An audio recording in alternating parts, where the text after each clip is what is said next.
Bagi pihak Pakatan Rakyat Pulau Pinang, saya ingin mengalu-alukan kedatangan semua wakil-wakil dan saya percaya kehadiran anda semua akan memberangsang perjuangan kita untuk marah ke Putrajaya. Tepat setahun dulu, dalam Konvensyen Kebangsaan Pakatan Rakyat pertama yang penuh bersejarah pada 19 Disember 2009 di Shah Alam, suatu muafakat baru muncul di Malaysia dengan pelancaran dasar bersama Pakatan Rakyat. Hari ini genap setahun dalam Konvensyen Kebangsaan Pakatan Rakyat kedua di Pulau Pinang. Suatu harapan baru telah lahir di kalangan rakyat Malaysia dengan pelancaran program 100 Hari Pakatan Rakyat.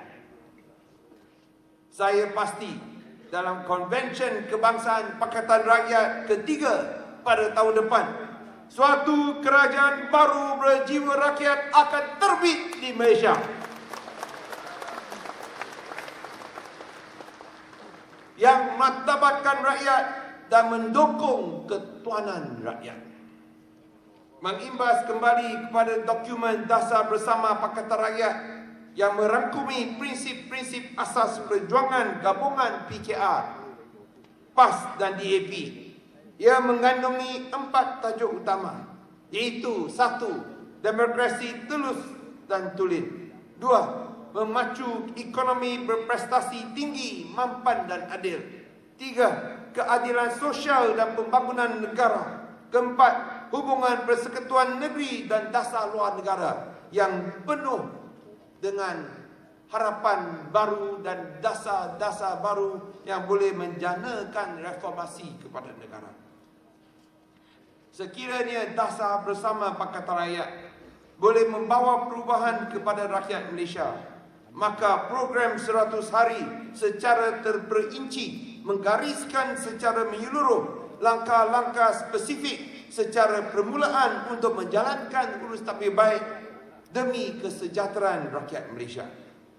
Program 100 hari ini benar-benar harapan rakyat Malaysia yang dapat melihatkan reformasi komprehensif yang kian mantap dan mendalam diusahakan dalam kerajaan negeri Pakatan Rakyat.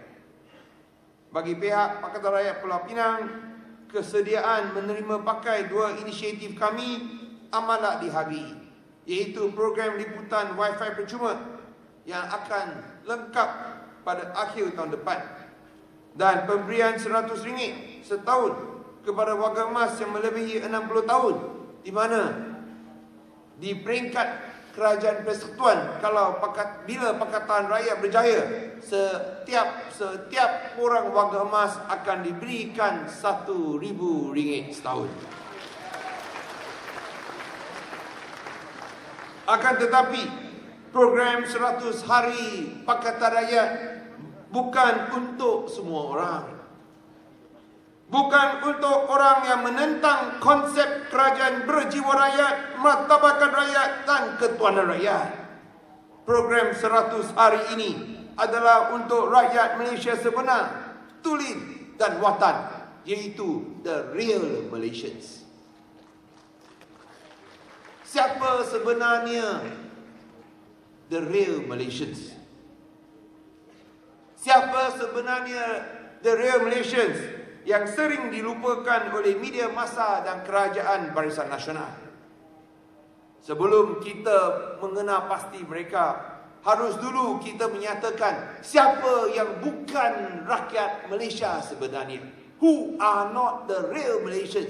Let us identify them first. Saya ingin mula.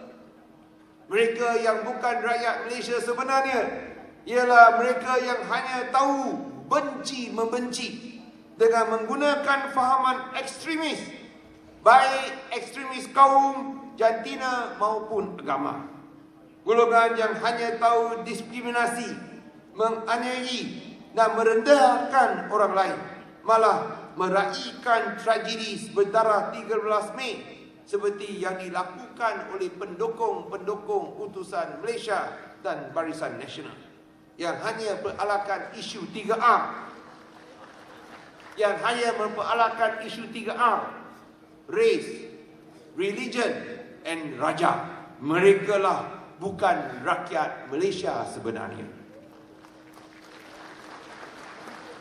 Satu lagi golongan yang bukan rakyat Malaysia sebenarnya ialah mereka yang tamak haloba, di mana demi godaan wang rasuah atau yang lain rela menjualkan segala-galanya. Tambah pula kaki fitnah dan tuhmat golongan mata duitan, materialisme dan penipu ini bukan juga rakyat Malaysia sebenarnya. Satu lagi golongan yang kita tidak boleh keluarkan daripada golongan yang bukan rakyat Malaysia sebenarnya ialah golongan yang suka syok sendiri atau suka tunjuk pandai. Kalau tak diberikan tempat atau tak ikut nafsu jahat mereka, maka mereka akan lompat atau belah saja. Yang kesemua ini bukanlah rakyat Malaysia sebenarnya. Mereka ini rakyat Malaysia celup atau pseudo Malaysians. Program 100 hari bukan untuk rakyat Malaysia celup, ialah untuk rakyat Malaysia sebenarnya. Dan rakyat Malaysia sebenarnya adalah kumpulan majoriti yang pentingkan hak ekonomi dan masa depan agar kehidupan mereka bukan sahaja lebih senang, tetapi masa depan untuk anak-anak adalah lebih cerah dan baik. Inilah rakyat Malaysia sebenar yang kita dalam Pakatan Rakyat harus berikan tumpuan sebenarnya. Saya percaya rakyat Malaysia sebenar mahukan sebuah masyarakat yang aman, tenteram dan penyayang, serta menyokong prinsip-prinsip keadilan, kebenaran, kebebasan, kebajikan dan ketakwaan kepada Tuhan. Pakatan Rakyat mesti fokuskan perhatian dan berusaha gigih ke atas golongan pertengahan ini yang merupakan majoriti terbesar dan akan menentukan siapa jadi kerajaan kelak dan sering dilupai oleh media massa dan barisan nasional. Rakyat Malaysia sebenar mahukan keadilan dan kedaulatan undang-undang agar kita dilayani secara sama rata. Yang mereka akan sanjung bukanlah individu tertentu atau bukanlah satu dua pemimpin yang berwibawa, tetapi yang mereka akan lebih sanjung ialah satu sistem yang berkesan.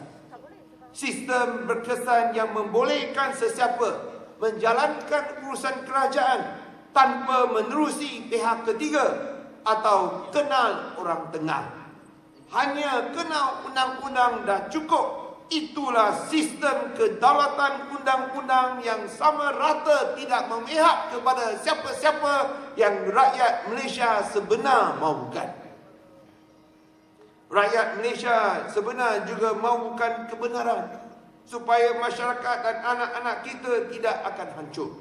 Dalam semua agama, termasuk agama Islam pun dinyatakan fitnah adalah lebih dahsyat daripada membunuh. Takkan lagi rakyat nak percaya satu Malaysia yang bertopengkan Wan Israel atau tipu Malaysia. Rakyat Malaysia sebenar mahukan kebebasan daripada penyalahgunaan kuasa yang rakus, pembunuhan yang berlaku ke atas M.K. Kugan, Teo Weng Hock dan Aminur Rashid. Kebebasan daripada amalan rasuah dan ancaman, dan juga kebebasan daripada ditakut-takutkan atau dibomukkan. Freedom from fear. Hanya dengan kebebasan hak asasi manusia baru kita boleh mendapat peluang sama rata untuk merealisasikan potensi modal insan. Rakyat Malaysia sebenar mahukan kebajikan sebenar agar golongan da'i, asnaf miskin, kurang upaya dan lemah dapat terus dibela. Kemiskinan akan dilawan berhabis-habisan supaya semua dapat mengecapi hasil kejayaan ekonomi. Rakyat Malaysia juga hendak bertakwa kepada Tuhan agar kita menjadi insan yang baik, yang takut kepada Tuhan dan bukan taksub kepada pemimpin dan isteri mereka.